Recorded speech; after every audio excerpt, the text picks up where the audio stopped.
Well, the main change, as you said, pertains to reusable bags. The statewide ban on these is now lifted, but that's news to a lot of retailers and customers.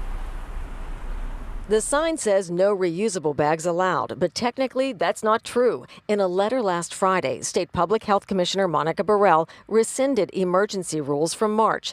The result, in many cities and towns, reusable shopping bags are allowed again. Plastic bag bans are now reinstated, and stores can once again charge you a bag fee.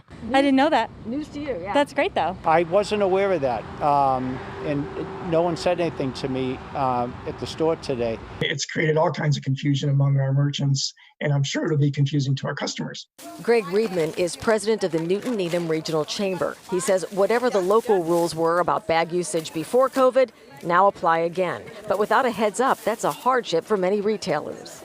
To suddenly change the rules one day and require merchants to change what they have in stock is really difficult.